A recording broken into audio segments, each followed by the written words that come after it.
Meditações, Marco Aurélio. Livro 1. De meu avô Vero, herdei o bom caráter e a serenidade. Da reputação e memória de meu genitor, a discrição e a virilidade. De minha mãe, a religiosidade e a generosidade, e não apenas deixar de fazer o mal, como nem sequer pensar nele. Dela também herdei o gênero simples de vida, muito distante do gênero de vida dos ricos. De meu bisavô, não ter frequentado escola pública, dispor de bons professores em casa e saber que com isso se deve gastar largamente. Daquele que me educou, no circo, não aderir aos verdes nem aos azuis, nem aos parmulários ou aos secutores. Também com ele aprendi a suportar as fadigas e ter poucas necessidades, bem como a trabalhar com minhas mãos e evitar aflições, ademais esquivar-me de dar acolhida a calúnias. De Diogneto, não me ater a preocupações inúteis, não dar crédito a imposturas de magos e encantadores que dizem que afastam divindades más e realizam coisas extraordinárias por meio de seus discursos. Não criar codornas nem se entusiasmar com coisas desse tipo. Perseverar na franqueza e familiarizar-se com a filosofia, atentando primeiramente ao ensinamento de Báquio, depois de Tandazes e Marciano. Some-se a isso escrever diálogos já na infância, desejar preferivelmente um leito revestido de couro e muitas outras coisas assim, segundo a disciplina orientada pela filosofia grega. De rústico, recebi a ideia da necessidade de uma conduta correta e do cuidado para o aprimoramento moral. Aprendi a não desviar para o ardor retórico sofístico, não escrever obras de caráter especulativo, não proferir discursos maliciosos que atraem a atenção, nem produzir uma exibição que impressiona a imaginação no feito dos atletas ou no do homem beneficente. E ele me fez ficar longe da retórica, da poética e do discurso elegante e afetado. Não circular pela casa trajando meu manto e nada fazer de semelhante. Com ele aprendi a escrever cartas com simplicidade, como aquela por ele escrita de Sinuessa para minha mãe. Ademais, ensinou-me a me reconciliar com quem se indispusesse comigo ou cometesse alguma ofensa. Tão cedo houvesse para isso indulgência e flexibilidade. Com ele também aprendi a ler com precisão, a não aceitar tudo superficialmente nem me apressar em dar assentimento. E graças a ele tive contato com as memórias de Epiteto, dando-me um exemplar de seu próprio acervo. De Apolônio, a liberdade e a ponderação à prova de contestação, e não ter outro guia, nem por um momento que seja, além da razão, e ser sempre o mesmo nas dores agudas, na perda de um filho, nas enfermidades de longa duração, e em um modelo vivo, ver distintamente que o mesmo indivíduo é capaz de ser tanto maximamente resoluto quanto ceder. E não ser rabugento nas explicações e ter visto diante de mim um ser humano que claramente considerava sua habilidade e sua experiência de transmitir princípios como as menores de suas qualificações. E com ele aprendi a acolher favores tidos como bons dos amigos sem me humilhar, por causa disso nem deixar de conferir a devida atenção a esse gesto. De sexto, a benevolência, e o modelo da família conduzida pela autoridade paterna, e a concepção de uma vida de acordo com a natureza, e ser ilustre sem afetação, e considerar os propósitos dos amigos com solicitude, e tolerar os ignorantes e os que tomam decisões sem ponderação, e harmonizar-se com todos, de maneira a ser mais agradável conversar do que recorrer à adulação, pois impunha a ele máximo respeito aos que lhe faziam companhia, e era capaz de descobrir e organizar com inteligência e método os princípios necessários à vida, e não manifestava jamais ira ou alguma outra paixão, sendo simultaneamente não passional e sumamente afetuoso, e proferia palavras de aprovação sem alarde, sendo ademais detentor de largo saber, sem contudo ostentar. De Alexandre, o gramático, não censurar nem interromper alguém de modo ultrajante por conta de um barbarismo, Uma falha relacionada às regras de linguagem ou à pronúncia desagradável, mas habilmente orientar a única expressão a ser proferida, seja a título de uma resposta, seja uma aprovação, seja uma confirmação comum em torno do mesmo assunto, sem levar em conta a forma, seja ainda mediante alguma outra advertência oportuna, feita de maneira conveniente e agradável. De pronto, aprendi o quanto a inveja, a astúcia e a hipocrisia dizem respeito à tirania, e como aqueles que chamamos ordinariamente de patrícios são, de algum modo, pessoas mais desprovidas de afeição. De Alexandre, o platônico, não dizer nem escrever a alguém em uma carta, frequente ou desnecessariamente, estou ocupado, tampouco dessa maneira, sob o pretexto de negócios urgentes, fugir constantemente dos deveres para com aqueles com quem convivemos. De Catulo, não desprezar um amigo por ser acusado por ele, ainda que sua acusação seja eventualmente sem razão, mas me empenhar em fazê-lo retornar à sua disposição anterior. Quanto a meus mestres, elogiá-los com ardor, como se deve lembrar de Domício e Atenodoto, e quanto às minhas crianças, a elas conceder uma autêntica afeição. De meu irmão Severo, o amor à família, o amor à verdade e o amor à justiça, e por seu intermédio ter conhecido Trácio, Euvídio, Catão, Dion, Brutus, e ter concebido a ideia de uma forma de governo de igualdade perante a lei, exercido considerando a igualdade de direitos e a igualdade de liberdade de expressão, e de uma realeza defensora, acima de tudo, da liberdade dos governados. Dele também herdei a coerência e a persistência no que se refere à filosofia, e a disposição de fazer o bem e compartilhar copiosamente, além de alimentar boas esperanças e crer ser objeto do amor dos amigos, e não ocultar o que pensava daqueles que censurava. E seus amigos não precisavam conjecturar sobre o que ele queria ou não queria, sendo isso, pelo contrário, evidente. De máximo, o autocontrole e não perder o rumo certo por nada, e a plena confiança e o bom humor em outras situações, inclusive nas doenças, e a mescla no caráter de doçura e seriedade, e realizar o que está diante de si sem reclamação. E todos acreditavam que seu discurso correspondia a seu pensamento, e suas ações não eram realizadas com maldade. E não era pessoa de se deixar assombrar-se e atemorizar-se, e de maneira alguma precipitar-se, ou adiar algo, ou não saber o próprio rumo, ou baixar a cabeça em desalento, ou rir para disfarçar a irritação, ou, pelo contrário, irritar-se ou olhar os indivíduos com suspeição. Era de fazer o bem e perdoar, avesso à falsidade, e aparentava mais ser um homem que não podia ser desviado da retidão do que um indivíduo que fora corrigido. Também era de se observar que ninguém podia se crer desprezado por ele, nem arriscar pensar ser alguém melhor que ele. Além disso, era uma pessoa que demonstrava reconhecimento. De meu pai, herdei a polidez e a paciência exercidas com calma e firmeza nas decisões tomadas meticulosamente, e a indiferença em relação à vanglória nas coisas chamadas honras, e o amor ao trabalho e à persistência, e a disposição para escutar aqueles que contribuem para o interesse comum, e a determinação inflexível de atribuir a cada um o que é de seu merecimento, e saber com base na experiência quando agarrar de modo tenaz uma vantagem e quando abrir mão dela, e abolir a paixão por adolescentes e o sentimento de igualdade com relação aos outros, dispensando, ademais, os amigos da obrigação de acompanhá-lo nas refeições e de obrigatoriamente fazer-lhe companhia em viagens ao estrangeiro, sendo que aqueles que nisso deixaram de atendê-lo em razão de quaisquer necessidades nele sempre encontraram a mesma pessoa.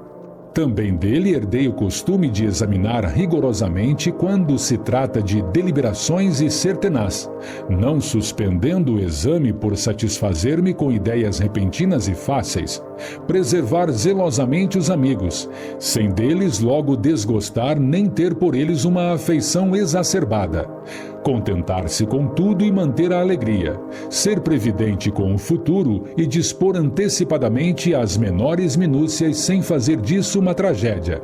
Reduzir os clamores e toda espécie de bajulação dirigidos a si, cuidar sempre vigilantemente das coisas necessárias ao governo, administrar os recursos com tal rigor, a ponto de resignar-se pacientemente a ser censurado por alguns, não venerar os deuses supersticiosamente, não agradar aos homens por ambição, nem conquistar o favor do povo mediante artifícios, mas ser prudente em tudo, firme, não destituído do senso do que é belo e nobre nem meramente inovador, e gozar das facilidades da vida, permitidas pela abundância propiciada por sua fortuna, sem manifestar orgulho, gabar-se ou ao mesmo tempo hesitar, de modo a usufruí-las livremente quando presentes, sem exibir ansiedade nem afetação, e quando ausentes, delas não carecer.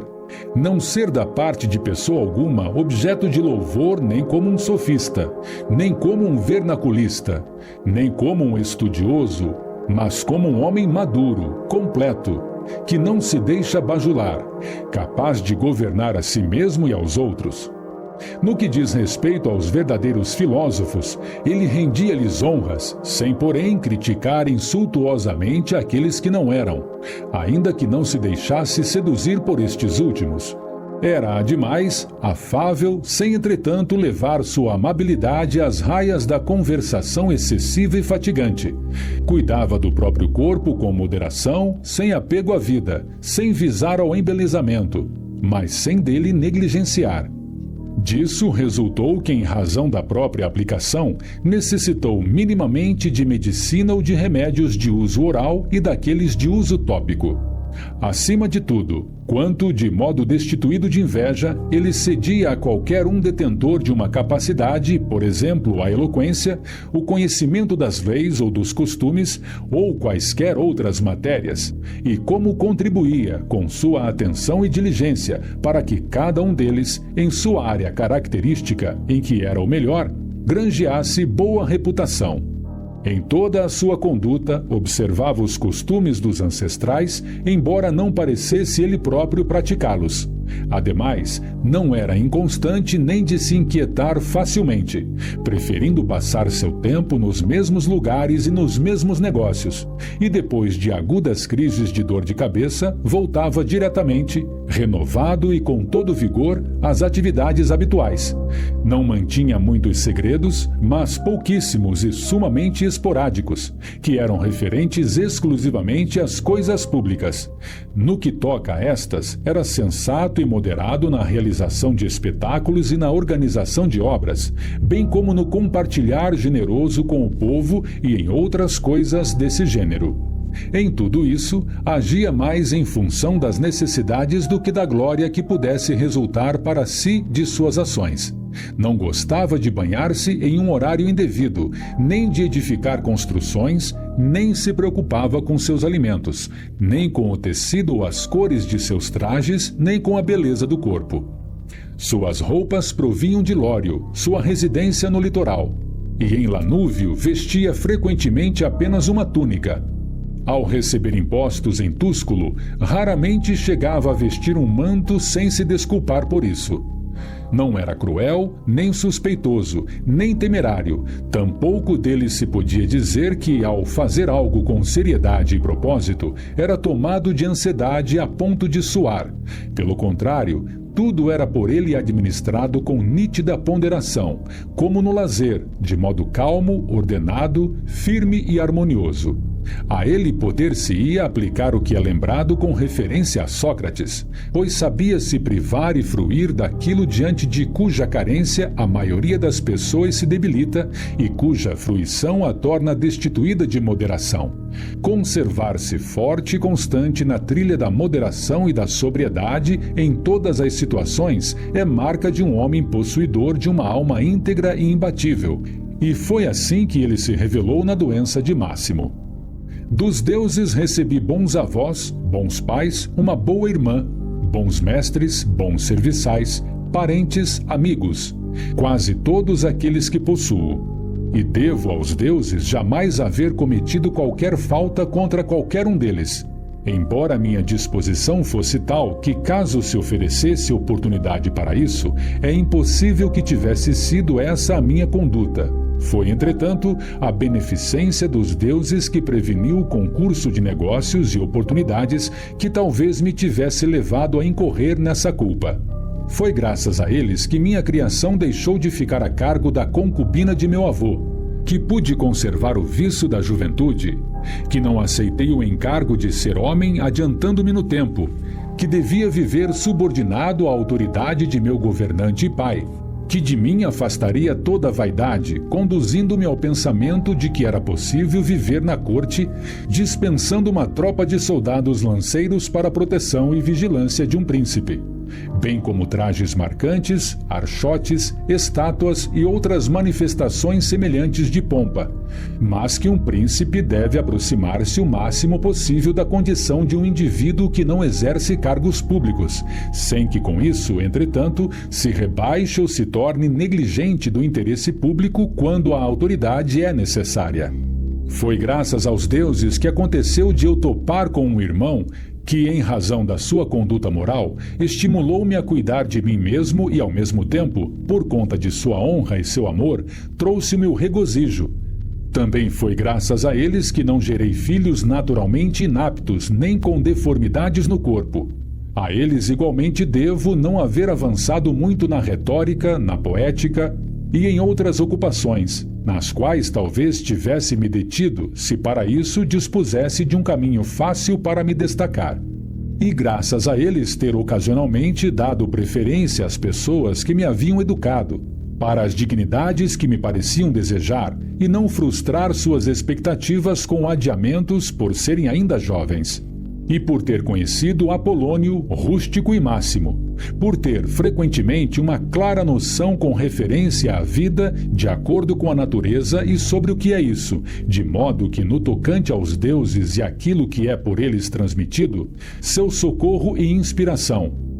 Nenhum impedimento houve para que eu deixasse de viver, desde muito tempo, em conformidade com a natureza. E se me afastei dessa vida, fui eu mesmo a única causa disso, tendo sido graças aos deuses que, lembrando-se deles e de seus ensinamentos e admoestações, meu corpo suportou por tanto tempo essa vida, que jamais me envolvi com Benedicta ou Teuduto, mas que posteriormente, quando cedi a paixões amorosas, não tardei a ser curado, que ainda que tenha com frequência me ressentido com Rústico, nada fiz contra ele pelo que tivesse de me arrepender depois, que embora fosse o destino de minha mãe morrer jovem, tenha ela, entretanto, morado comigo por um tempo considerável antes de seu desenlace, que todas as vezes que quis dar assistência aos pobres ou a outros no momento necessitados, nunca tive de ouvir que não havia dinheiro suficiente para isso, e que eu próprio jamais necessitei de semelhante assistência de outrem, que dispusesse de uma esposa tão obediente, afetuosa com os seus e simples, que tenha podido contar com pessoas adequadas e capazes de educar meus filhos, que a mim tenha sido concedida ajuda por meio de sonhos, quando, por exemplo, fui tomado de vertigem e quando cuspi sangue, como necessitei em Cageta. Foi graças aos deuses que, quando comecei a me ocupar de filosofia, não topei com algum sofista, nem dependi muito tempo lendo tratados, analisando silogismos, nem me detendo no estudo dos corpos e fenômenos celestes. Com efeito, tudo isso não poderia ter existido sem o auxílio dos deuses e a contribuição da sorte. No País dos Quados, junto ao Granua. Livro 2. Acolhe a alvorada já dizendo antecipadamente para ti mesmo: vou topar com o indiscreto, com o ingrato, com o insolente, com o pérfido, com o invejoso, com o insociável. Todas essas qualidades negativas lhes ocorrem por conta de sua ignorância do bem e do mal. Eu, entretanto, que contemplei a natureza do bem, que é nobre, e a do mal, que é vil, e a natureza de quem incorre no erro, a qual me é inata e a mim aparentada, Não apenas porque do mesmo sangue ou da mesma semente, como também porque participante de idêntica inteligência e parcela da divindade, não me é possível ser prejudicado por nenhum deles. Com efeito, ninguém me envolve com o que é vil. Não sou capaz de enraivecer contra meu semelhante nem de odiá-lo, pois nascemos para a mútua cooperação e assistência, como os pés, como as mãos, como as pálpebras, como as fileiras de dentes superiores e inferiores, de modo que a oposição a isso contraria a natureza. Essa oposição produz animosidade e aversão. Isto que sou é carne, sopro vital e faculdade condutora. Abandona teus livros, não distrai tua mente, isso não é permitido. Mas, como se estivesses desde agora na iminência de morrer, despreza a carne nela pensando minimamente, a qual não passa de sangue e poeira, pequenos ossos, tecidos precários de nervos e entrelaçamento de veias e artérias. Considera o que é teu sopro vital, que não passa de um vento, que nem é constante, mas a todo momento expelido para ser novamente engolido. A terceira é a faculdade que comanda, e assim deves pensar que és velho, que não deves permitir que essa faculdade seja escravizada. Não deves permitir que se torne insociável, não participe como se movida por cordões, manipulada como marionetes. Não te lamentes com as dificuldades fixadas pelo destino no presente, nem temas ou procures fugir do que para ti está reservado no futuro. As obras dos deuses estão repletas de providência. Mesmo os acontecimentos ditados pela sorte ou pelo acaso estão na dependência da natureza. A trama e o entrelaçamento deles são administrados pela providência divina.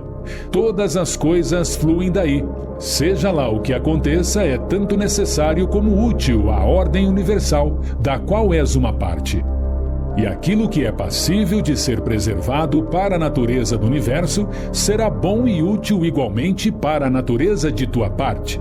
A preservação do universo ocorre mediante a mudança dos elementos simples e mediante aquela das coisas compostas. Que isso a ti baste na qualidade de preceitos. No que toca à tua sede por livros, apressa-te em repudiá-la para que não venhas a morrer em murmúrios e resmungos, mas sim de uma maneira propícia e autêntica e agradecendo de coração aos deuses. Lembra por quanto tempo adiaste cumprir tuas obrigações e com que frequência te omitiste quando a tirar proveito das oportunidades concedidas pelos deuses. Tu precisas, e já é hora, de, porém, perceber de que espécie de mundo és uma parte e de que espécie de governante do mundo tu próprio vieste como algo que jorra de tal fonte e também de que há para ti um limite definido de tempo que, se não for usado por ti para tranquilizar e fazer perecer teus desequilíbrios, escoará contigo sem retornar. Pensa firmemente a todo instante como romano e homem, em realizar o que tens nas mãos com dignidade, ao mesmo tempo estrita e sincera, ternura, liberdade e justiça. Ademais, confere a ti mesmo repouso no que se refere a todas as demais ideias. Porém, tu conferirás a ti repouso executando cada ação de sua vida como se fosse a última, afastando toda leviandade e desvio passional daquilo que a razão decide, bem como a hipocrisia, o egoísmo e o descontentamento com o quinhão que coube a ti. Vês quão poucos são os princípios cuja posse capacita alguém a viver uma vida que transcorre de modo favorável e semelhante à dos deuses. Com efeito, os deuses nada exigem daqueles que dão atenção a tais princípios. Insulta a ti mesmo, a alma. O tempo, na justa medida de que dispões para honrares a ti mesmo, escasseia.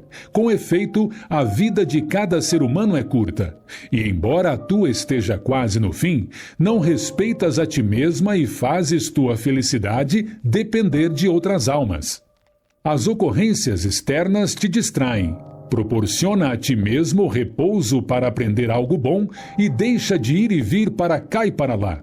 Evita, inclusive, outros tipos de ir e vir, pois há pessoas que, embora se ocupem laboriosamente de ações na vida, carecem de uma meta para a qual nem sequer dirigem uma vez seus desejos e ideias. Dificilmente se vê como algo que resulta em infelicidade não examinar o que se passa na alma alheia. Contudo, aquele que não acompanha de perto os movimentos de sua alma é necessariamente infeliz.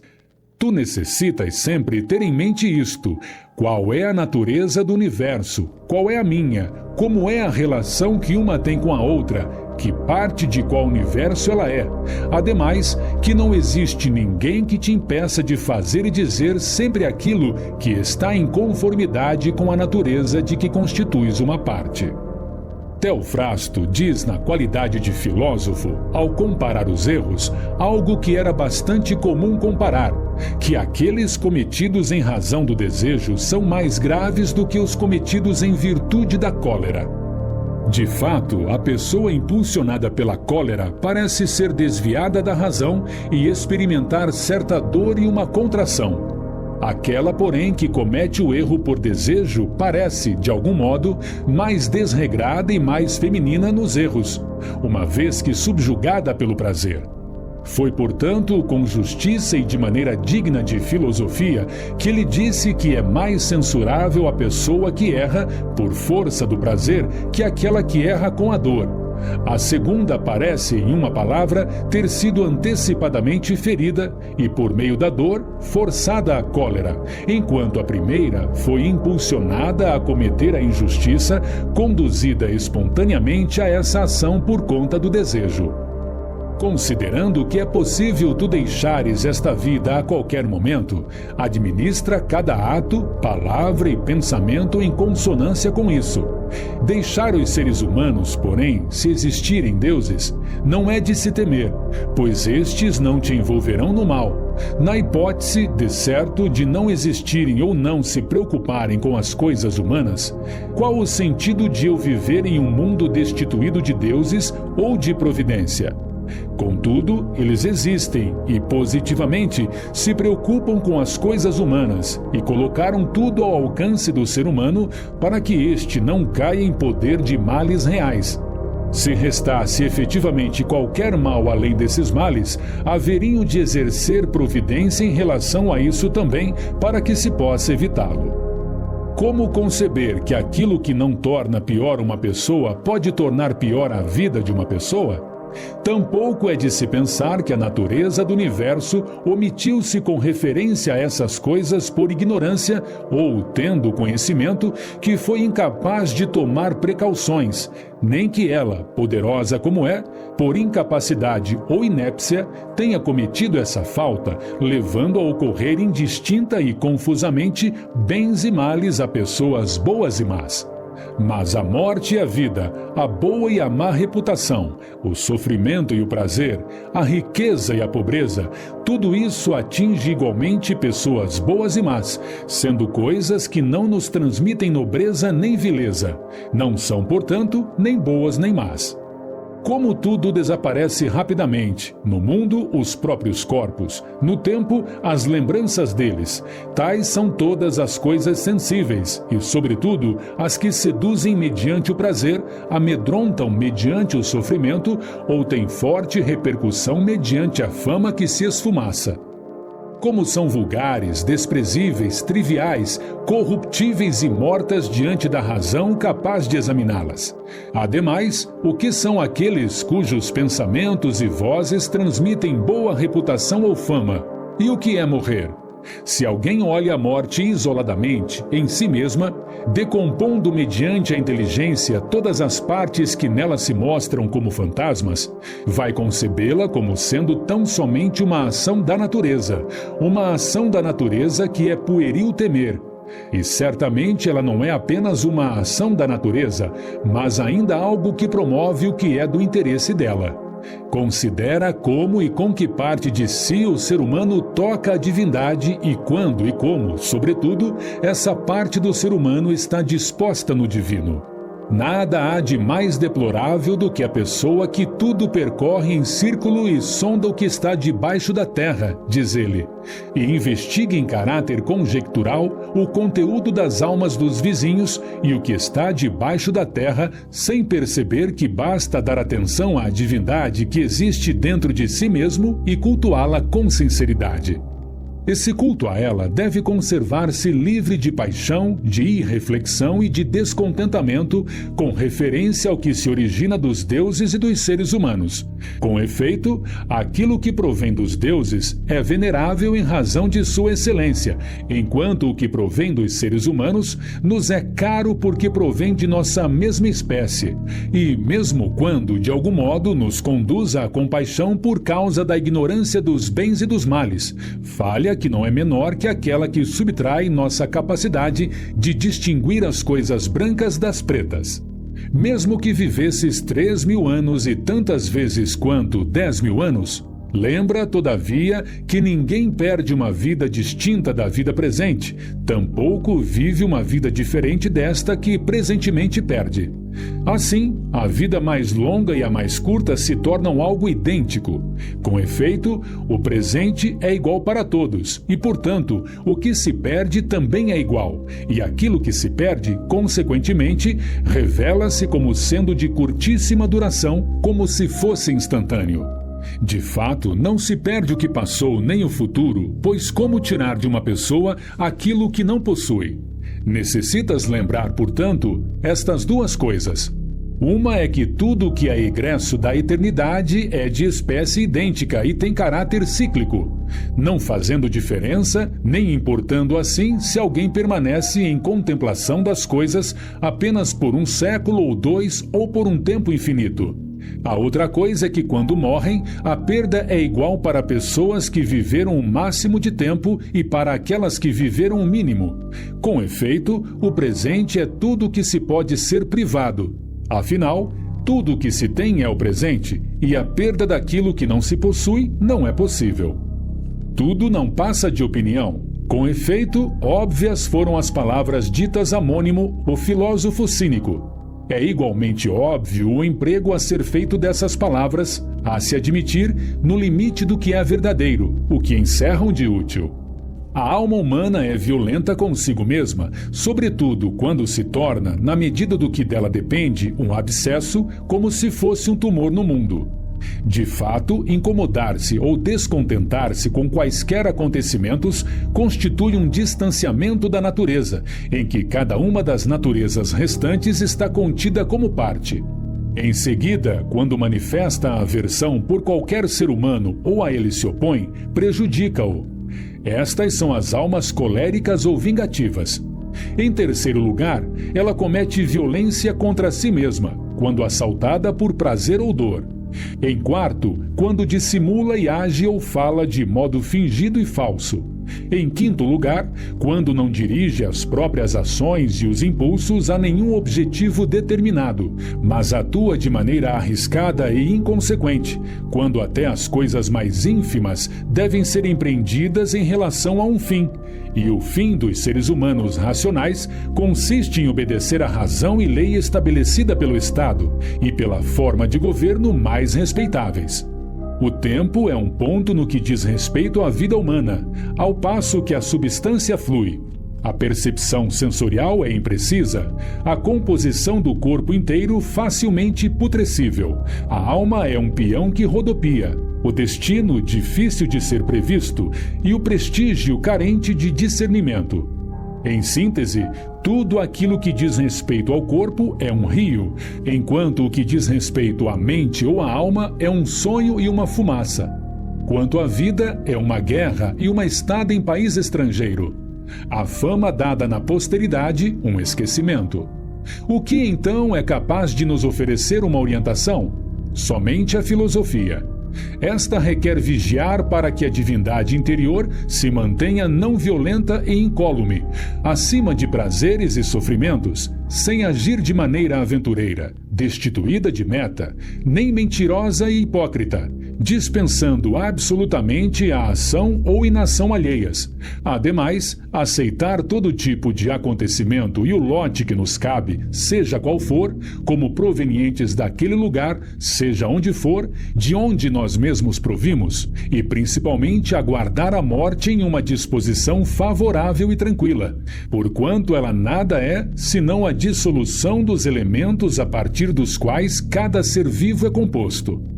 Se assim, para os próprios elementos, nada há de se temer no fato de cada um se transformar continuamente no outro, por que temer e preocupar-te com tua transformação e dissolução no conjunto?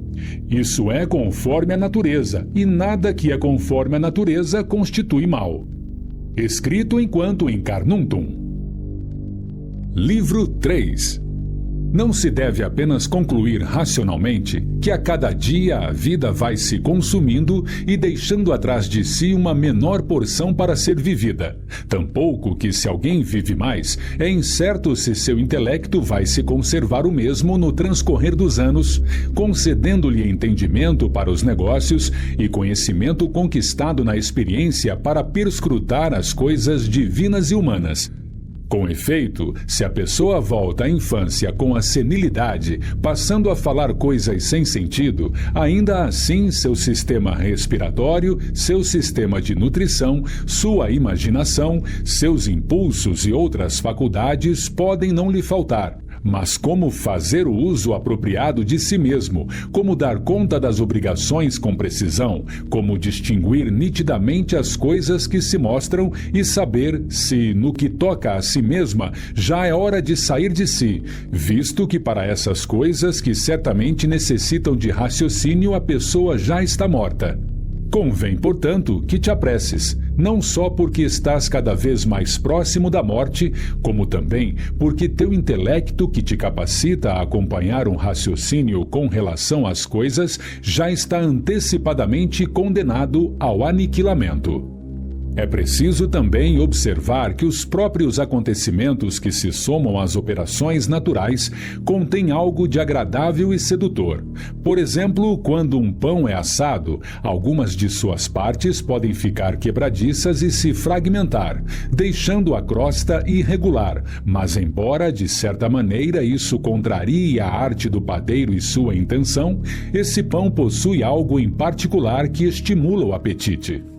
Os figos, por sua vez, são agradáveis quando, maximamente maduros, começam a se contrair e murchar, e as azeitonas demasiado maduras se impõem como frutos particularmente belos quando na iminência de entrar em putrefação. Ademais, as espigas que se inclinam, a pele da fronte de um leão, a espuma escorrendo da boca de um javali e muitas outras coisas semelhantes, embora isoladamente não apresentem de modo algum um belo aspecto, por serem fatos da natureza, concorrem para sua ornamentação e adquirem um aspecto atraente, de sorte que se alguém, com sentimento e ponderação, sondar mais profundamente o que acontece ao universo, mesmo entre as coisas que não passam de consequências, de certo modo, não vai encontrar quase nada que não exiba certo encanto. Contemplará igualmente com prazer as reais mandíbulas ou goelas escancaradas dos animais selvagens e as imitações retratadas por pintores e estatuários, e assim perceberá encanto em toda a faixa etária, mesmo na velhice da mulher ou na do homem, como no viço da infância e da mocidade, não demorando a capacitar-se a ver com olhos sadios e sóbrios, e muitas outras coisas desse tipo serão descortinadas por ele, sem a todos convencer, mas apenas aqueles que estão realmente familiarizados com a natureza e suas obras. Depois de curar muitas doenças, Hipócrates, ele próprio, contraiu doença e morreu. Os caldeus anteciparam a morte de muitas pessoas para, em seguida, serem eles também colhidos pelo destino. Alexandre, Pompeu e Caio César, após tantas vezes destruírem por completo cidades inteiras e retalharem, em campo de batalha, muitos milhares de soldados de cavalaria e infantaria, também um dia partiram da vida. Heráclito, que tanto investigou e se pronunciou acerca da natureza, em torno da destruição do mundo pelo fogo, acabou morrendo com o corpo internamente repleto de água e deitado no estrume. Demócrito foi morto por piolhos ou vermes. Sócrates foi morto por outra espécie de verme. Qual o sentido disso? Embarcaste, realizaste a viagem e alcançaste a costa. Ora, desembarca, se para outra vida tampouco aí faltarão deuses.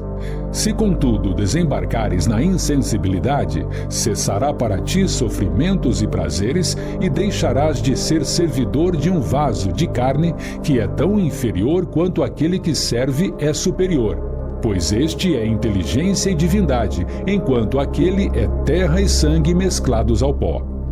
Não gastes o resto de tua vida com ideias que dizem respeito aos outros, a não ser que tenham relação com o interesse comum, pois, com isso, certamente te privas de alguma outra ocupação que por ti é negligenciada ao te entreteres com ideias e ações alheias, com metas visadas pelos outros, com o que dizem ou pensam, com o que tramam e outras coisas semelhantes. Isso leva uma pessoa a fugir da observação e da atenção que deve dedicar à sua faculdade condutora. Observa, portanto, no encadeamento de tuas ideias, o cuidado no sentido de evitar aquilo que é arriscado e vão, principalmente o que é supérfluo e pernicioso. Habitua-te a pensar somente naquilo que, se alguém te perguntar de repente o que estás pensando, possas responder com total franqueza e de imediato, de modo que, se assim te abres, será possível perceber de maneira rápida e evidente que és sincero e benevolente em relação a tudo que és dotado de espírito de comunidade. Isso sem ceder em absoluto aos prazeres e às fantasias voluptuosas. Será possível perceber de maneira rápida e evidente que és sincero e benevolente em relação a tudo e que és dotado de espírito de comunidade. Isso sem ceder em absoluto aos prazeres e às fantasias voluptuosas, livre do gosto pelas disputas, pela inveja e pela suspeita, ou por quaisquer outras coisas cuja revelação te faria enrubescer. Um homem com esse perfil, que a partir de então não poupa nenhum esforço para se colocar entre os melhores, é um sacerdote e servidor dos deuses, igualmente devotado ao serviço daquele que edificou nele sua morada. Graças a esse culto, essa pessoa se mantém não contaminada pelos prazeres, invulnerável a todo sofrimento, livre de todo excesso, indiferente a toda maldade, um atleta da mais nobre das lutas, capaz de não se deixar vencer por quaisquer paixões, profundamente mergulhado na justiça, alguém que aceita com toda a sua alma tudo o que acontece e o lote que lhe cabe. É alguém que raramente se põe a imaginar o que os outros dizem, ou fazem, ou pensam, a não ser por força da necessidade e quando se trata de grande interesse da comunidade. Realmente, apenas se atém às suas funções e ao que lhe diz respeito, e seu pensamento está ininterruptamente ligado ao lote do universo que lhe cabe dentro da trama tecida pelo destino. Cumpre suas funções honrosamente e está persuadido de que as coisas ditadas pelo destino são boas. Com efeito, a sorte atribuída a cada um está contida na ordem universal e também a implica. Lembra, ademais, que tudo aquilo que participa do racional está aparentado a ele, e que a solicitude por todos os seres humanos está em conformidade com a natureza do ser humano, que a boa reputação, porém, não deve ser concedida a todos, mas só àqueles que vivem em conformidade com a natureza. Quanto às pessoas que não vivem assim, lembra incessantemente que tipo são em suas casas ou fora delas. Dia e noite, quais são suas companhias, como passam suas vidas em um estado de confusão. Isso ele sabe e tem em mente, de modo a não aceitar em sua razão esse louvor que tais pessoas lhe concedem, que nem mesmo são capazes de satisfazer a si mesmas. Não hajas contra a tua vontade nem contra a comunidade, sem prévio exame nem relutantemente. Não exprimas teu pensamento de maneira engenhosa ou com floreios. Não sejas loquaz nem demasiado ativo a ponto de seres indiscreto. Além disso, permite que o Deus que existe em ti te comande e encontre em ti um homem, um velho, um cidadão, um romano, um comandante que a si mesmo atribui seu posto, uma pessoa que se constituiu como alguém a esperar tão só, por assim dizer, o toque de retirada para partir prontamente desta vida, e que para isso não precisa de um juramento nem de algum ser humano que dê um testemunho.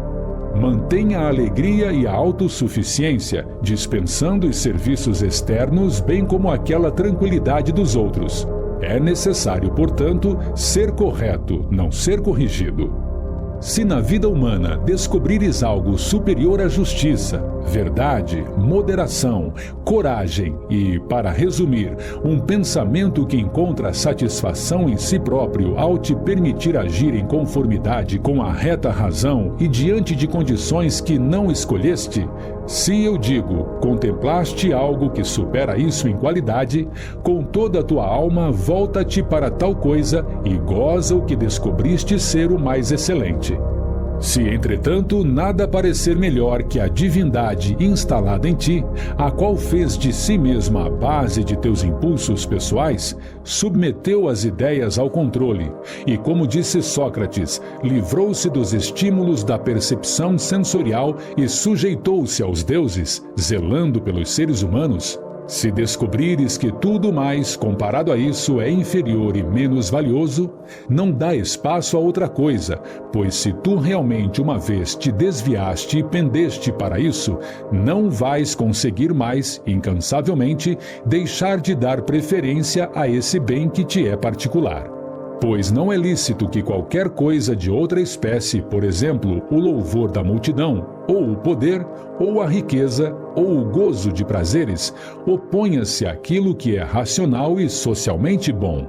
Todas aquelas coisas, embora por algum tempo pareçam ajustar-se à nossa natureza, repentinamente se tornam dominantes e se instalam na inteligência, produzindo um desvio em nossa natureza. Escolhe, eu digo, de maneira simples e livre o que é o melhor e prende-te a isso. O melhor, porém, é o útil. Se a referência for ao útil envolvendo a ti como um ser racional, preserva-o. Se, contudo, envolve a ti como animal, rejeita-o e conserva sem orgulho teu julgamento, apenas executa com firmeza teu exame. Jamais estima algo como vantajoso a ti se vier a te obrigar algum dia a violar tua fé, a abrir mão do respeito que tens por ti, a odiar alguém, levantar suspeita, lançar maldições, ser hipócrita, desejar algo que exige paredes e tapeçarias. Com efeito, aquele que preferiu a sua própria inteligência, a sua divindade tutelar e o culto religioso em razão desta dignidade, não atuará em nenhuma tragédia, não se porá a lamentar e dispensará o isolamento e a presença maciça de pessoas. E, sobretudo, não viverá nem se apegando à vida, nem fugindo dela. Não o preocupa que sua alma permaneça por um intervalo maior ou menor de tempo, tendo um corpo por invólucro, se, com efeito, for necessário desde já que ele o abandone. Estará pronto para isso e partirá sem qualquer embaraço, como o faria em relação a outras atividades que pudesse executar reservada e decentemente. Por toda a vida, seu único cuidado é manter seu pensamento ocupado com o que é próprio a um ser vivo, racional e social. No pensamento daquele que foi contido pela moderação e purificado, não podes descobrir nada de purulento, imundo nem que prossegue supurando internamente. Nem o destino o pega com sua vida incompleta, como se diz de um ator trágico que se afasta antes de encerrar a peça e completar seu papel. Ademais, nele não verás servilismo, nem afetação, nem demasiado apego, nem demasiado desapego, nem sujeição a um ajuste de contas, nem dissimulação. Honra a faculdade de pensar e conceber opinião. Tudo se encontra nela, pois não há na tua faculdade condutora um pensamento que não esteja de acordo com a natureza e a constituição de um animal racional. Ela nos prescreve a não precipitação, a boa administração das relações com os seres humanos e a obediência aos deuses. Então, descartando tudo o mais, retém apenas esses poucos princípios, lembrando, ao mesmo tempo, que cada um se limita a viver o presente, que tem duração muito curta. Quanto ao restante, é incerto ou impenetrável. Efêmera, portanto, é a vida de cada um e pequeno é o cantinho em que vive. Efêmero, inclusive, é o mais duradouro dos renomes oferecidos pela posteridade, e até isso, segundo uma sucessão de pessoas medíocres que não tardarão a morrer, que nem sequer conhecem a si mesmas, muito menos aquelas que morreram há muito tempo. Adicionalmente aos conselhos já mencionados, produz para ti a definição ou a descrição daquilo cuja ideia se apresenta a ti, com o objetivo de distinguir o que é do prisma de sua substância, em sua nudez, em sua plena inteireza. Diz a ti o nome que lhe é próprio, bem como os nomes dos elementos de que aquilo que se apresentou a ti foi composto e nos quais será decomposto. Com efeito, nada produz tanta elevação de sentimentos da alma quanto ser capaz de distinguir com método e verdade cada objeto que se mostra na vida, e sempre contemplar esse objeto que se nos apresenta com o propósito simultâneo de ver qual a função dele e para qual universo, e qual valor tem no que diz respeito ao conjunto e no que diz respeito ao ser humano, o qual é cidadão da mais elevada das cidades-estados, da qual as demais são como casas. É igualmente indispensável investigar o que é esse objeto, do que é composto, quanto tempo durará naturalmente. Ele que produz agora em mim essa ideia. Ademais, qual a virtude de que necessito do ponto de vista dele, por exemplo, brandura, coragem, franqueza, fé, simplicidade, autossuficiência e assim por diante. Eis a razão de ser preciso dizer em toda ocasião: isso provém do Deus. Isso se deve ao encontro ditado pela sorte, ao encontro determinado pela trama dos acontecimentos, ao encontro produzido pelo resultado destes, e inclusive ao acaso. Provém do membro da mesma raça, do membro da mesma família e do partícipe na mesma comunidade. Ainda que, entretanto, em sua ignorância de que é de acordo com a natureza. Eu, porém, não o ignoro, sendo essa a razão de me comportar em relação a ele conforme a lei natural da comunidade, de modo benevolente e justo. Todavia, viso ao mesmo tempo, no que diz respeito às coisas em relação às quais me mantenho neutro e que me são indiferentes, aquele valor que lhes cabe. Caso hajas conforme a reta razão com referência ao que se coloca diante de ti, com seriedade, firmeza, benevolência, não admitindo que nada secundário te desvie de tua ação, mas conservando pura a divindade que existe em ti, como se devesses restituí-la de imediato. Caso te vincules a isso, sem nada esperar nem fugir de nada, contente com tua atividade presente conforme a natureza, a dizer e murmurar em todo o som emitido de tua boca uma verdade heróica. Então viverás feliz, e não existe ninguém com o poder de impedi-lo. Como os médicos têm sempre à mão instrumentos variados e bisturis para as suas súbitas de emergência que exigem seus cuidados, tens de contar com os princípios à tua disposição para o conhecimento das coisas divinas e humanas e para realizar até aquilo que é o mais ínfimo, lembrando-te do laço que une ambas essas coisas mutuamente. Com efeito, nada de humano realizarás bem sem que, simultaneamente, se relacione com o divino, tampouco o oposto. Não te distancies do caminho reto se deixando enganar, pois não estás na situação de reler tuas memórias, nem o relato dos feitos antigos dos romanos e gregos, nem extratos de tratados reservados para tua própria velhice. Apressa-te, portanto, na direção de uma meta, abandonando vãs esperanças, e auxilia a ti mesmo, se é que te encontras ainda em condição de cuidares de ti mesmo. Não se sabe quantos significados existem para roubar, semear, comprar, estar tranquilo, ver o que deve ser feito, não estando isso na esfera dos olhos, mas naquela de alguma outra visão. Corpo, alma e inteligência. No corpo as sensações, na alma os impulsos, na inteligência os princípios. Ser impressionado pela imagem de um objeto diz respeito a animais que pastam. Ser impulsionado por cordões como marionetes diz respeito a animais ferozes, a homens e mulheres debochados, a Falares e a Nero. Contudo, ter inteligência de forma a se conduzir para o que parece constituir nossas obrigações diz respeito, inclusive, àqueles que não reconhecem os deuses, àqueles que abandonam a pátria e agem quando fecharem as portas. Se, portanto, as coisas restantes são comuns àqueles que foram mencionados, o que resta particularmente à pessoa de bem é amar e acolher zelosamente os acontecimentos, quer aqueles imprevistos, quer aqueles ditados pelo destino, não confundir nem perturbar com uma multidão de imagens a divindade interior sentada no templo do próprio peito, mas mantê-la favorável e regularmente submetida ao Deus. Não murmurar palavras contra a verdade, nem agir contra as coisas justas. E até mesmo se todos os seres humanos não acreditarem que a vida dessa pessoa é pautada por simplicidade, reserva e bondade, não se mostra rude nem hostil com ninguém, tampouco se desvia do caminho que conduz ao fim de sua vida, ao qual se deve chegar puro, tranquilo, solto, harmonizando-se plenamente e de maneira espontânea a sua sorte. Livro 4. O que é interiormente soberano, quando em conformidade com a natureza, é atingido de tal forma pelos acontecimentos que lhe é sempre fácil ajustar-se, na medida do possível, aos acontecimentos que são oferecidos. Com efeito, não dá preferência a nenhuma matéria exclusiva, mas se impulsiona na direção de sua meta, ainda que sob certas condições excepcionais.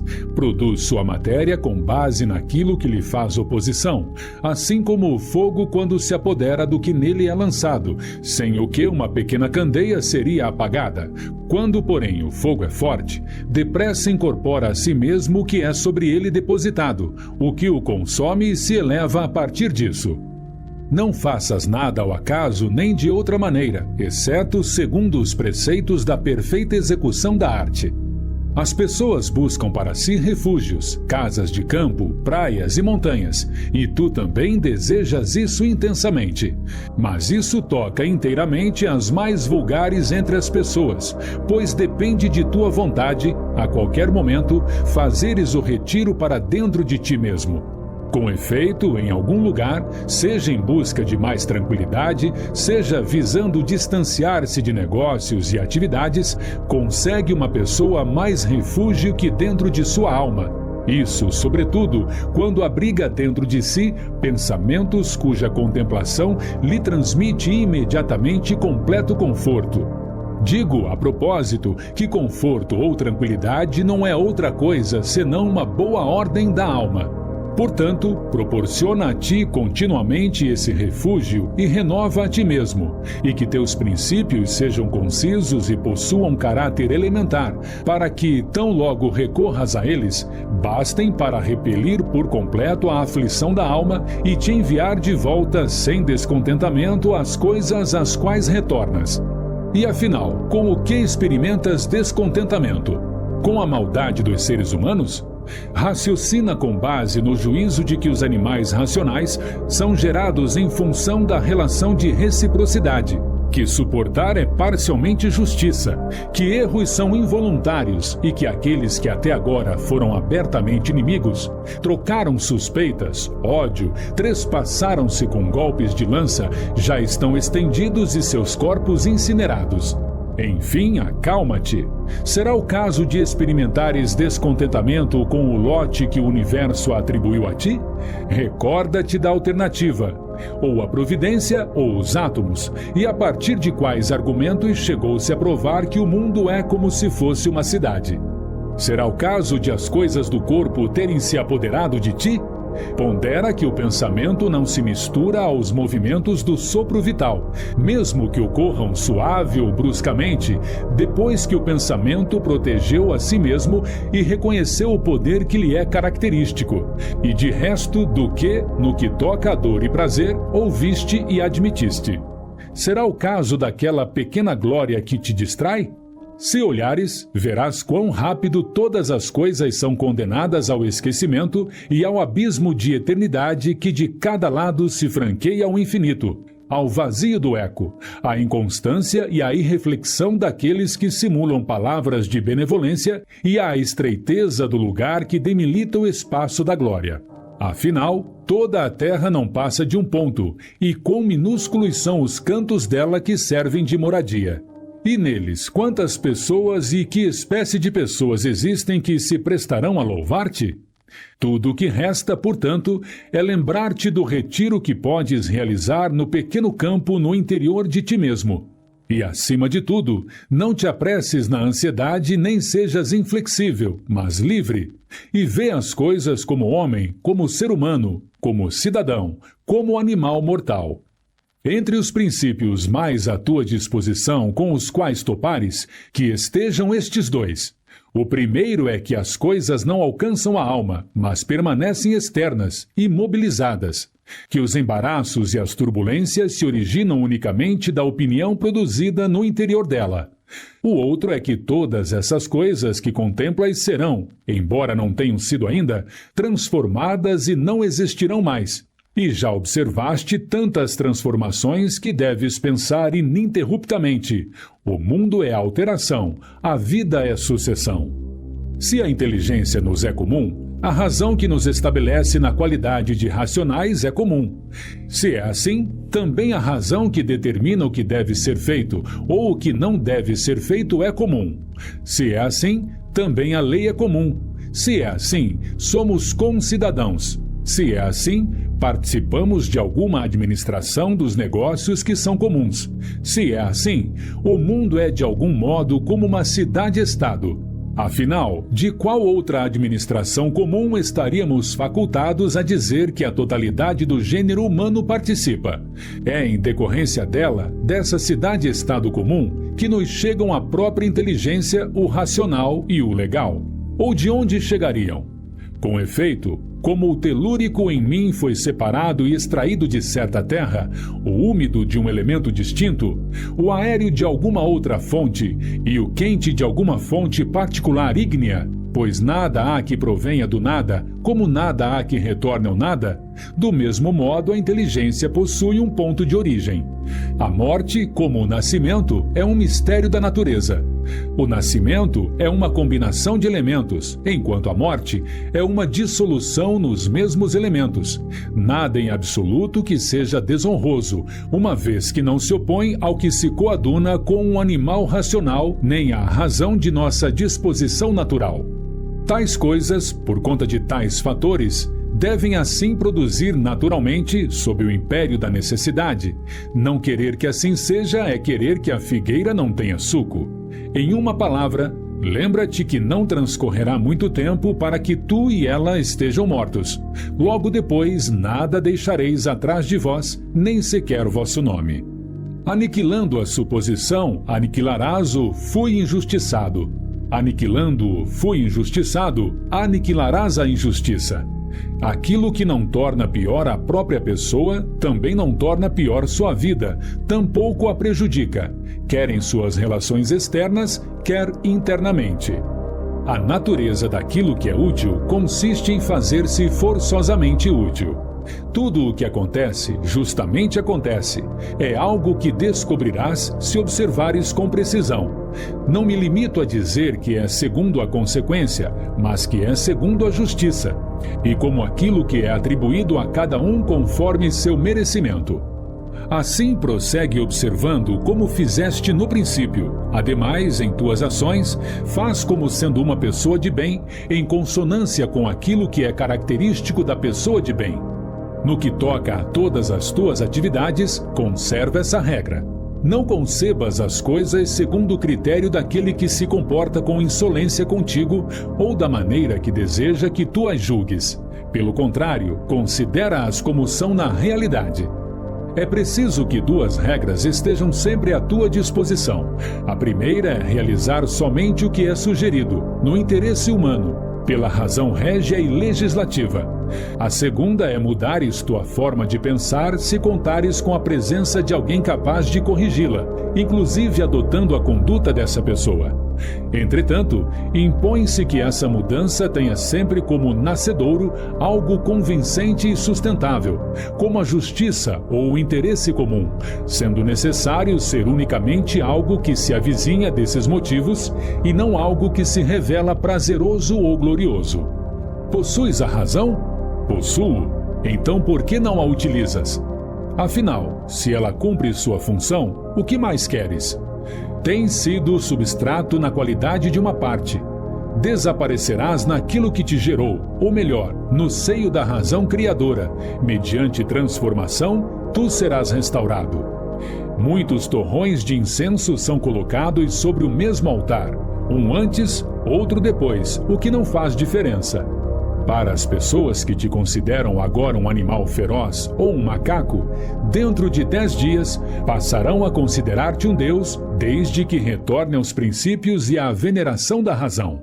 Não te conduzas como se estivesses destinado a viver 10.000 anos. A fatalidade está no teu encalço. Enquanto ainda vives, enquanto há possibilidade, sê da estirpe das pessoas boas.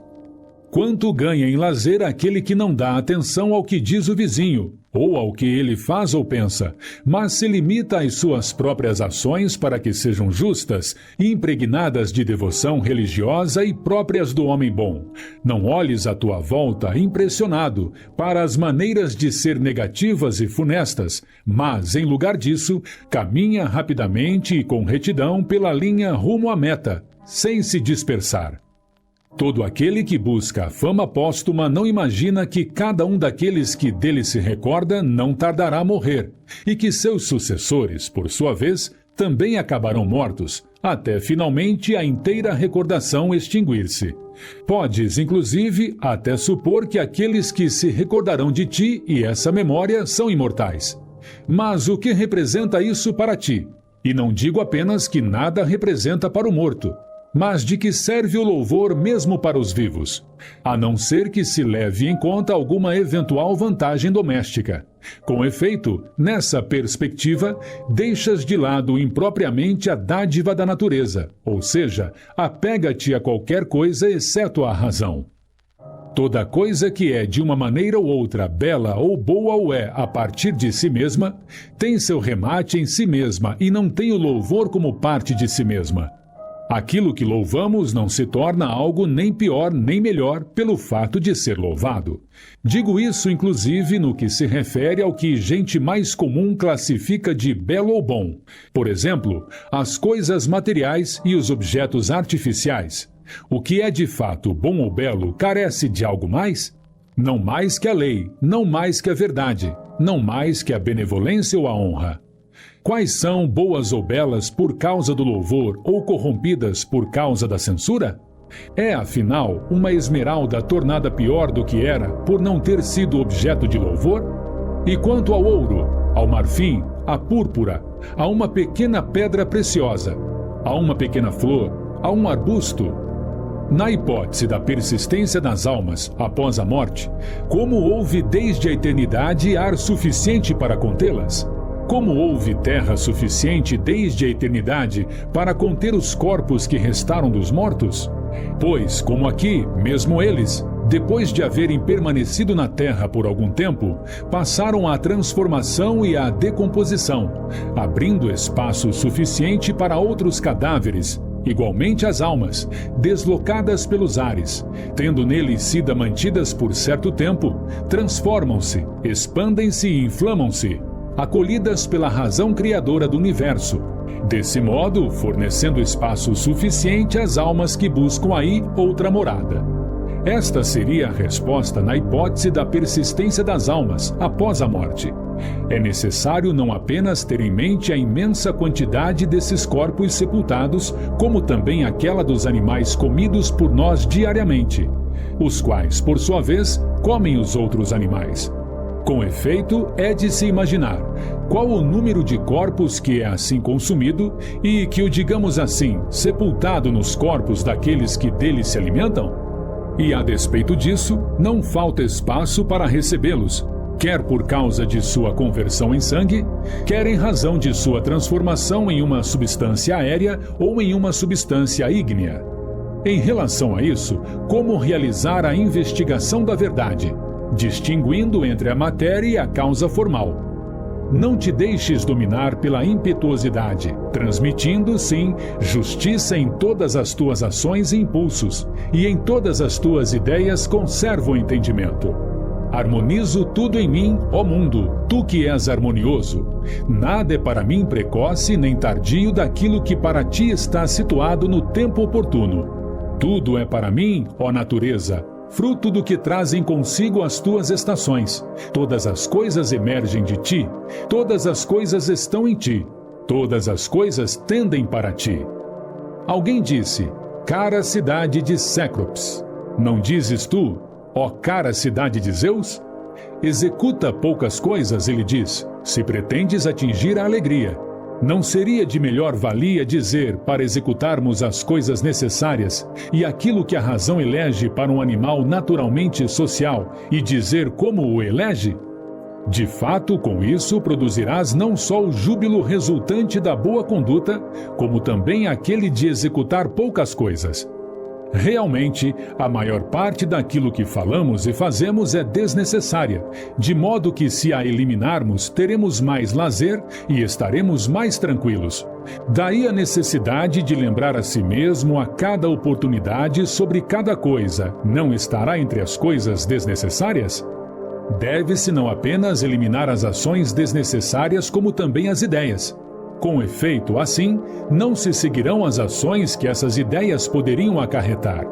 Experimenta por ti mesmo como te sairás bem com a vida de uma pessoa de bem, aquela que se contenta com a parte que lhe é atribuída pelo todo, e para a qual basta ser justa em suas ações e benevolente nas disposições que manifesta.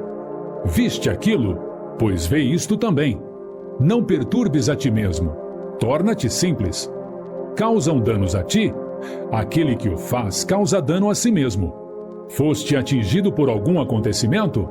Ótimo! Tudo aquilo que acontece foi determinado para ti pelo universo desde o princípio e segundo a trama do destino. Em síntese, a vida é curta. Tira vantagem do presente com prudência e justiça. Sê sóbrio sem constrangimento. Ou um mundo disposto ordenadamente, ou uma desordem, mas ainda assim um mundo. Mas é possível que em ti haja alguma ordem como fundamento e desordem no universo? E isso quando todas as coisas são combinadas, fundidas e conjugadas mutuamente? Caráter negativo, caráter feminino, caráter obstinado, selvagem, pueril, bestial, covarde, desleal, charlatanesco, de pequeno mercador, tirânico. Se para o mundo ser estrangeiro é ignorar o que não existe, não menos o é ignorar seus acontecimentos. É um fugitivo quem se esquiva à razão social, um cego quem fecha os olhos do entendimento, um indigente quem carece de outra pessoa e que não toma de seus próprios recursos todas as coisas úteis à vida. Aquele que abandona a razão, a qual infunde a natureza de comunidade e dela se distancia porque está descontente com os acontecimentos que o atingem, constitui um abscesso do mundo, pois a natureza que produz os acontecimentos é a mesma que te produziu. Aquele que secciona sua própria alma daquela dos seres racionais torna-se um pedaço amputado do Estado. Com efeito, a alma é una. O sem túnica age filosoficamente, enquanto o destituído de livros também, e mesmo aquele seminu. Não tenho pão, ele diz, e me mantenho fiel à razão. Quanto a mim, eu me disponho dos recursos para os estudos, não me mantenho fiel a ela. Dedica o ofício de artesão que aprendeste, amor e aceitação integral. Quanto ao resto de tua vida, percorra-o como alguém que, com a plenitude de sua alma, deposita confiança nos deuses, sobre tudo o que lhe diz respeito, e que, em relação aos seres humanos, não se posiciona nem como tirano, nem como escravo. Pensa, a título de exemplo, no tempo de Vespasiano, e verás tudo isto: pessoas casando, educando filhos, ficando enfermas, morrendo, lutando na guerra, celebrando festas, fazendo comércio, lavrando a terra, bajulando, exibindo arrogância, alimentando suspeitas, conspirando, desejando a morte de algumas outras pessoas, murmurando queixas contra o presente, amando, entesourando, desejando ardentemente o posto de cônsul ou de rei. E, no entanto, esse mundo absolutamente não existe mais. Passa então para a época de Trajano. Todas essas ações se repetem e o mundo do tempo dele está também extinto.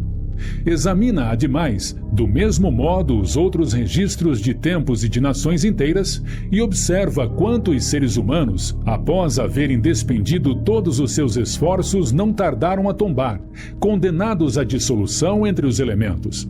Mas recorda, principalmente, daqueles que conheceste pessoalmente, aqueles que, entretidos com coisas vãs, se omitiram quanto a agir em consonância com sua própria constituição, se manterem indissociavelmente ligados a ela e se contentarem com ela.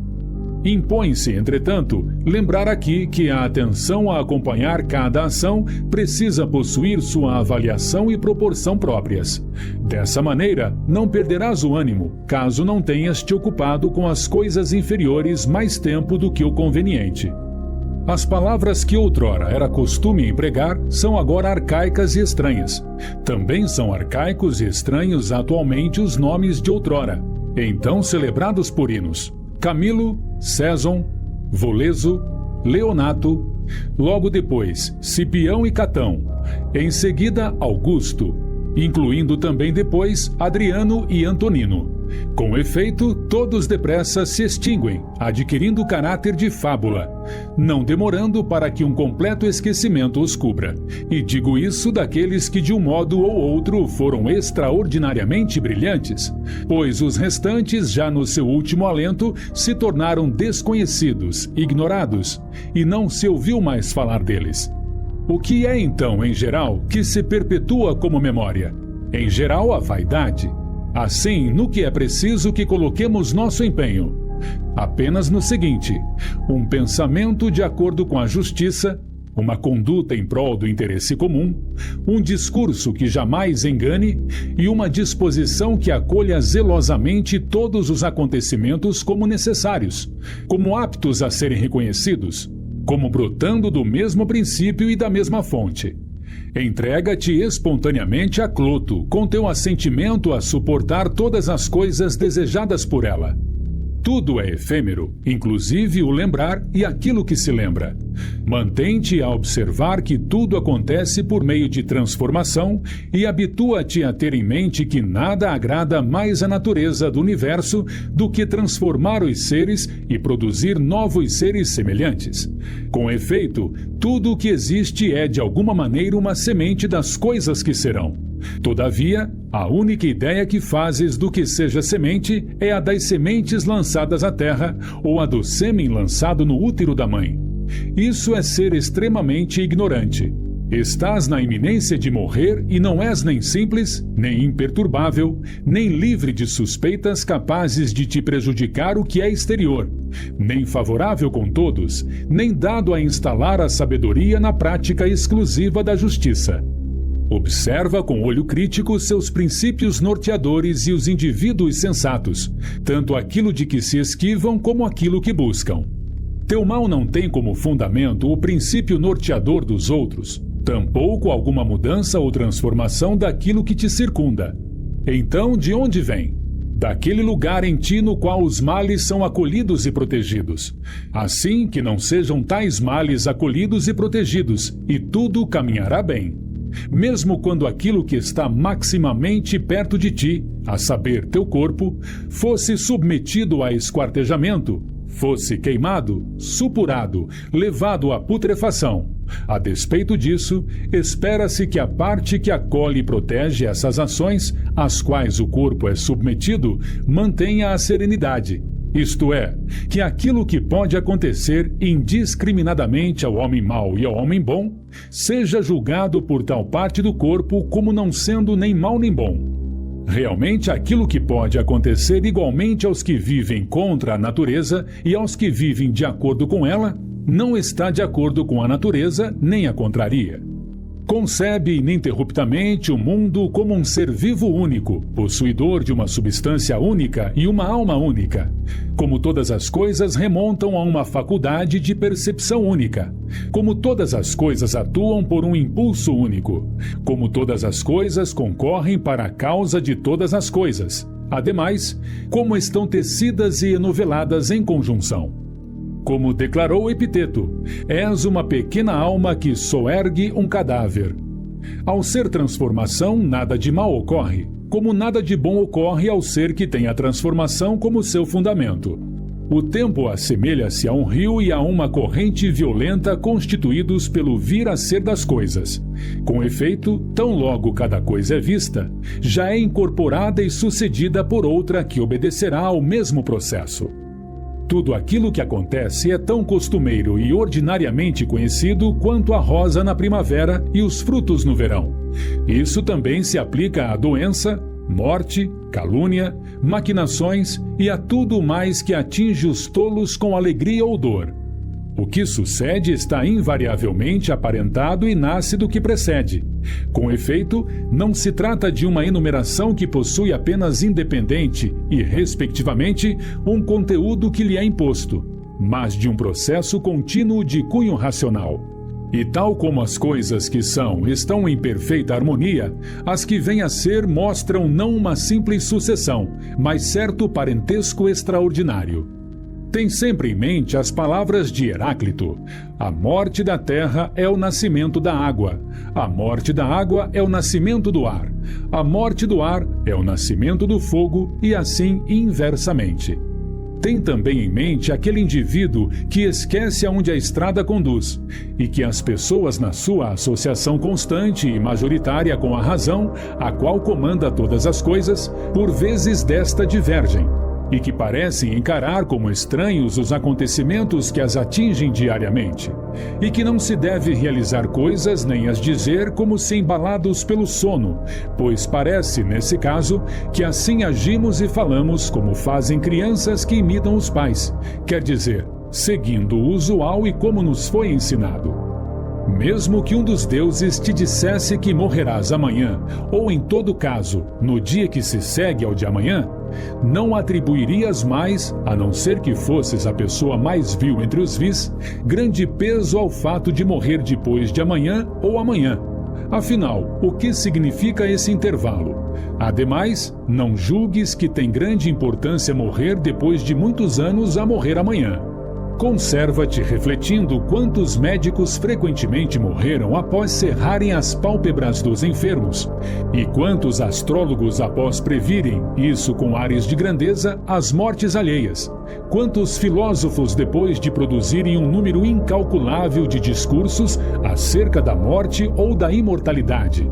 Quantos indivíduos sumamente corajosos depois de exterminarem muitas pessoas? Quantos tiranos que se apoderaram de vidas empregando uma cruel arrogância, como se fossem imortais? Quantas cidades, que se permita dizê-lo assim, inteiramente mortas? Hélice, Pompeia, Herculano e uma quantidade inumerável de outras. Acresce os que tu presenciaste morrer um após o outro. Alguém cuidou do funeral de outra pessoa para depois receber esse cuidado de um terceiro. Tudo em pouco tempo. Em resumo, convém considerar sempre as coisas humanas como efêmeras e de escasso valor. E ontem um pouco de ranho, amanhã corpo embalsamado ou cinza. Percorre, portanto, esse curto período de tempo em harmonia com a natureza e encerra teus dias serenamente a imitar uma azeitona que cai quando madura, a louvar a terra que a fez nascer e a agradecer a árvore que a produziu. Sê semelhante ao promontório no qual as ondas se chocam ininterruptamente, que, porém, permanece firme e acalma o ímpeto das águas que o circundam. Infeliz que sou por conta desse acontecimento que me atingiu. Não, ao contrário, feliz ainda que me tenha acontecido, pois permaneço sem experimentar sofrimento nem ser esmagado pelo presente, nem sob o peso do temor do que virá em seguida. De fato, seria possível que isso acontecesse a qualquer pessoa, mas qualquer pessoa não teria permanecido, após atingida por esse evento, sem experimentar sofrimento. E por que então isso que aconteceu seria mais infelicidade do que o outro acontecimento seria felicidade? Dizes, em suma, ser infelicidade ou fracasso de um ser humano aquilo que não constitui fracasso para a natureza humana? E aquilo que não contraria o desígnio da natureza humana a ti se afigura como sendo um fracasso para essa natureza?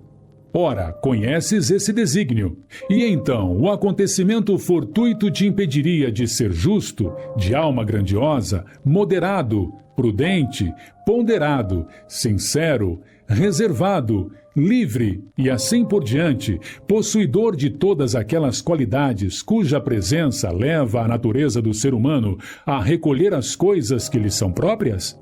Lembra-te ademais de recorrer ao seguinte princípio em todas as situações que te levarem à aflição.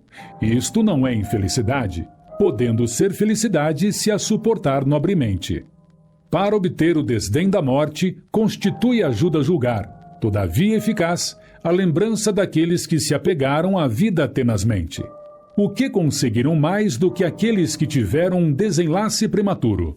Em todo caso, estão estendidos em algum lugar Cadiciano, Fábio, Juliano, Lépido ou quaisquer outros que, depois de haverem conduzido muitos para o túmulo, foram eles mesmos conduzidos a ele.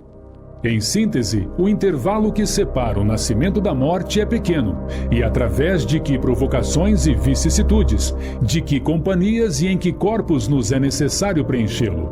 Assim, não te inquietes com isso. Observa atrás de ti o infinito do tempo, e adiante de ti outro infinito.